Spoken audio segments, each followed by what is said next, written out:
안녕하세요, 맘띠입니다. 오늘은 이제 방송에서 지금 뭐 우리 아이 대학교, 그다음 우리 아이의 성적 내신을 결정짓는 과목이 무엇인지, 그 과목이 무엇인지 말씀드릴까 해서 방송으로 찾아뵙게 되었습니다. 예, 결론부터 말씀드리면 바로 국어라는 과목입니다. 좀 뭐 생뚱맞다라고 생각하시는 어머님도 계실 거예요. 왜냐면 수학이 대부분 수학이라고 말씀하시는 분도 많이 계시거든요. 근데 지금 제가 요즘에 어머님들 상담할 때 가장 많이 문의하시는 과목이 바로 국어입니다. 그래서 좀 국어를 정말 좀 잘 가르치는 선생님 좀 소개를 해달라라는 것도 좀 많은 굉장히 문의가 많이 있어요.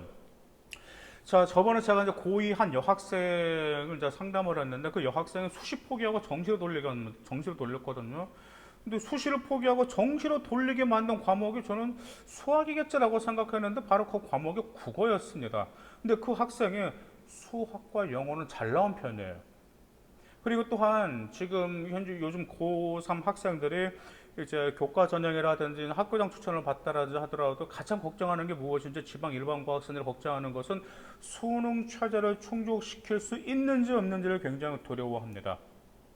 근데 지금 이제 고3 어떤 여학생들 같은 경우는 수능 최저를 자신이 없는데 그 중에서 국어가 빠진 최저를 찾는 학생들도 있어요. 이것만 보더라도 솔직히 학생들이 기피하는 과목이 바로 국어이고 가장 어려운 과목이 국어입니다. 기피하는 과목, 어려운 과목, 즉 대학교를 결정짓는 중추적인 과목이 요즘 국어가 떠오르고 있다라는 점이에요. 어떤 어머님이 이렇게 말씀하시면 국어는 뭐 우리가 매일 읽고 일상적으로 매일 사용하는 말인데 국어가 뭐가 어려워라고 생각하시는 그런 어머님들 계실 수가 있는데 제가 보더라도 국어가 저희 때하고는 상당히 좀 상상이 이상으로 너무 어렵습니다. 일단 이 점을 한번 우리 한번 보시게요. 이제 저희 때는 이제 대학교를 결정짓는 요소가 무엇이었죠? 아마 우리 부모 어머님들 동의하실 거예요. 바로 영어였었잖아요. 그래서 영문학과 경쟁률이 굉장히 치열했습니다. 그래서 저희 때는 그랬잖아요. 또 영문학과잖아요. 그렇게 하면 와 하면서 좀 이런 점이 있었죠. 그러면서 이제 영어 조기 교육이라든지 뭐 다양한 프랜차이즈 그리고 요즘에 와서 막 영어 학원은 너무 많이 생겼잖아요. 그렇죠? 그럴 때 보니까 이처럼 또구나 영어 학원에 많은 생기다 보니까 더구나 실력 좋은 선생님들도 굉장히 많으세요. 그런데 실력 좋은 선생님들 학원들이 활성화되면서 요즘은 영어 거의 다 잘해요. 더구나가 뭐 이제 방학 때마다 지금 뭐 어학연수를 많이 보내자 어학연수 많이 보내다 보니까 아이들의 영어에 대한 거부감이 많이 없어요. 저희 때는 영어에 대한 거부감이 많았었거든요. 근데 요즘 아이들은 영어에 대한 거부감도 없고 그다음에 영작 같은 경우도 저희들도 영작이 좀 두려웠는데 요즘 아이들은 영작도 술술술 잘하고 있습니다. 그래서 요즘 영어를 거의 다 잘해요. 자, 그러다가 이제 과학고, 자사고, 영재학교가 떠오르게 됐죠. 자사고 부각되고, 어떻게 영재학고 부각되고, 과학고 부각됐죠. 그러면서 그때부터 어떤 과목이 중요하게 됐죠? 네, 맞습니다. 바로 수학이라는 과목이 중요하게 되었어요. 그래서 정말 수학 능력이 가장 중요하다 그래서 수학 선행 학습이 정말 깜짝 놀랄 정도로 놀랐습니다. 과학고라든지 영재학교 준비하는 학생 같은 경우가 보통 물론 말 그대로 이제 과학고에서는 뭐 중학교 수준의 뭐 수학이나 과학 시험 된다라고는 하지만 솔직히 아니잖아요. 그죠? 고등학교 입학해서 하기 때문에 아이들이 정말 고2, 고3까지 수학까지 마스터해서 준비하는 학생들이 있었습니다. 초등학교 6학년들 역시 수학 난이도가 상당히 높아요. 그래서 이제 영어가 어느 정도 아이들이 기본적으로 되다 보니까 이제 승부수가 수학이다 보니까 어머님들이 뭘 하셨죠? 아이들이 이제 수학에 굉장히 많은 치중을 하게 되었습니다. 그러다 보니까 수학도 어느 정도 아이들이 자리 잡게 되었습니다. 그런데 이런 아이들 딱 보니까 영어하고 수학을 정말 잘하는데 문제가 국어를 못합니다. 근데 국어를 못하면 한 가지 뭐가 좀 단점이 있는지 아세요? 금방이야 영어를 영작해서 아이들의 수행평가를 발표를 해야 되고 영작을 해야 되잖아요. 그럼 영어로 영작하기 전에 먼저 무엇을 해야 될까요? 먼저 우리나라 말로 먼저 한번 써봐야 돼요. 왜냐면 자기 생각을 영작이라는 것은 말 그대로 영어만 잘하는 게 아니잖아요. 무엇이 중요한 거죠? 자기의 생각을 논리적으로 정리하고 논리적으로 발표하고 설득력이 발표하는 게 중요한 건데 그 논리적으로 작성하는 기본이 바로 국어라는 면이에요. 근데 아이들이 국어를 못하다 보니까 논리적으로 작성하지 못하는. 왜냐하면 제가 이제 학생들이 그 이제 영어 어떤 주제 보통 학교에서 수행평가 한 주제 3개 정도 주잖아요. 그래서 이 점과 관련해서 하나를 뭐 뭐 어떤 문법 뭐 몇 개 하고 문장 몇 개 해가지고 A4 몇 줄 정도 해가지고 영작 해오라고 하거든요. 자세 생각을. 근데 문제가 아이들이 먼저 써야 되는데 뭘 써야 될지 몰라요. 근데 그 아이들이 뭐가 좀 우스운지 아세요? 우리나라 말로 써 있는 글은 이거 영작이라 그러면 술술 잘해요. 그런데 글을 못 쓴다라는 점이에요. 그래서 제가 고등학생들에게 물어봤어요. 야, 진짜 우리나라 국어, 모국어 어렵니? 국어가 어렵니?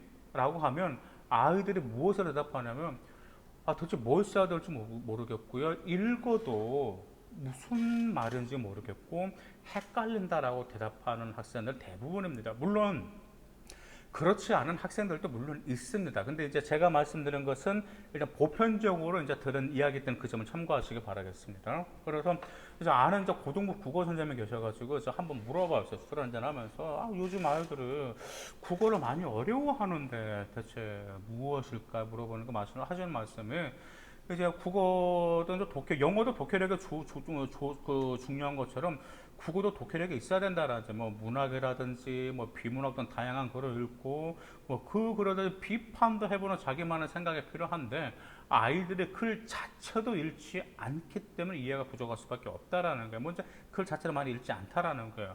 그래서 국어를 뭐 글을 읽고 좀 생각도 해야 되고 그래야지 뭐 국어 문법도 다 잡을 수 있다 그렇게 말씀을 하시더라고요. 또 한 가지 이 말씀을 하시더라고요.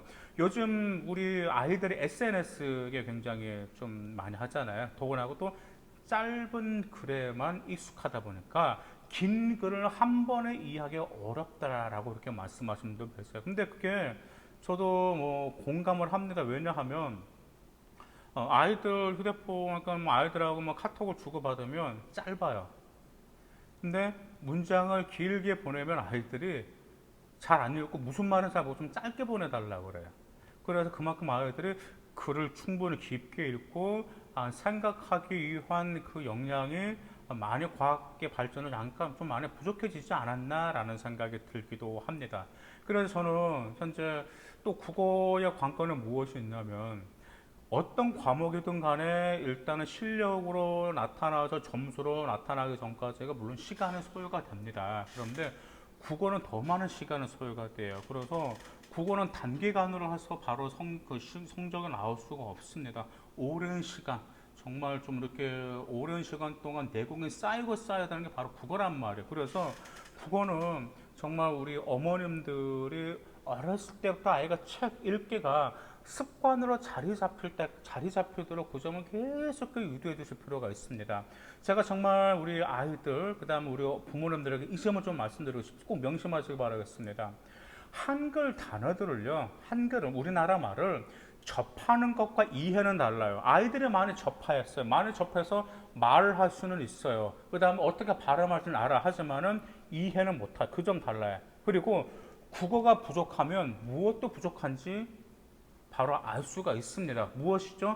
바로 수행평가가 부족할 수밖에 없어요. 왜냐하면 여러 어머님들 아시죠? 수행평가마다 성취 기준이 있거든요. 근데 성취 기준을 보면 거의 조사하고 보고서 작성하고 논리적으로 글을 쓰고 비판적인 글을 쓰고 본인의 생각에 글을 써야 되는 게 그게 성취 기준이란 말이에요. 그런데 국어를 보다 보니까 이거 논리적인 글을 쓸 수가 없다란 말을 그러면 당연히 수행평가 보고서 형식으로도 차질이 생길 수밖에 없습니다.